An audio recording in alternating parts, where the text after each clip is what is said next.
بسم الله الرحمن الرحيم ما أنت هلكم إحنا نوجي مي قديس حلقانتي أو دحدح حادين عن أوران كرو مجا عود عن وبحين كرو إن الجدي دي دحدح حادين تيجين فرق مجا كله إن دلكا ويصصح القامة وحسبية ده وتجي معارض كا يا ما أنت أنا هالكم حسبك محافظ كهالكم نوجي مي إن واحد نوشة يعني وحي أي كلا كل من إن حسبية ده معارض كا أنا قلنا وانو ورني intii aan oranaynay haddana waa sugaynaa markay ka soo noqdaan waa dhaxdhaxaadin lagama warrami karo wixii aan isniri iyo wixii ayna yiraahdeen toona iyo waxaan ku niri toona waa guddi dhaxdhaxaadineed waan ka war sugaynaa inta ay ka soo dhamaanayaan xusbiyada go'aankana waa maqli doontaan haddii ilaahay yiraahdo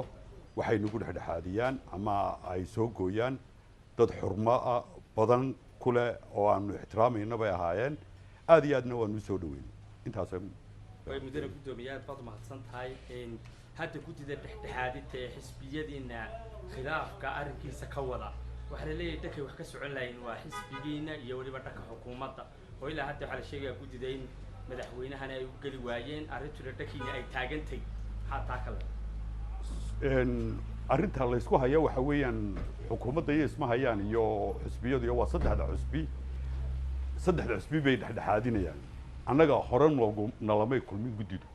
manaanu diidin waqtina maanu odhanin maalintii ay nala ballameen maantay ahayd maanta ay suukaayo horreysay tiina waanu ka wada hadalnay si wanaagsan baanu isu afgarannay way noo warrameen annaguna waanu u warrannay waanu ka war sugaynaa maaha wax faahfaahin aanu idin odhanayo maanta waxaa iyo waxaasaanu isniriyo waxaasina yidhahay midina ma jirto laakiin gudoomiye madaxweynuhuna uu ka hadlay arrinta doorashooyinka waxa uu ku baaqay labada xisbiba inay kula degdega ula qaato guddida dhexdhexaadintii haddana dhexdhexaadinta wada arrimaha doorashooyinka ma u muuqataa mid soo dadejinaysa sidii doorashada ay qorsanyihiin haddaanu nahay xisbiga kulmiye iyo xukuumaddiisa waxaanu diyaar u nahay doorashadii inay dhacdo horena waanu diyaar ugu hayn waqti badan baa inaga lumay waqtigii aanu bilownay inay doorashadu dhacdo waxay ahayd ee aanu guddiyada magacaabanay waqti dheer bay ahayd waa 2018kii bay ahayd march ilaa iyo imakana doorasho may dhicin imakadana waxaanu ka war sugaynaa waqtiga ay u soo diyaar garoobaan xisbiyada mucaaradka guddidaana waanu ka war sugaynaa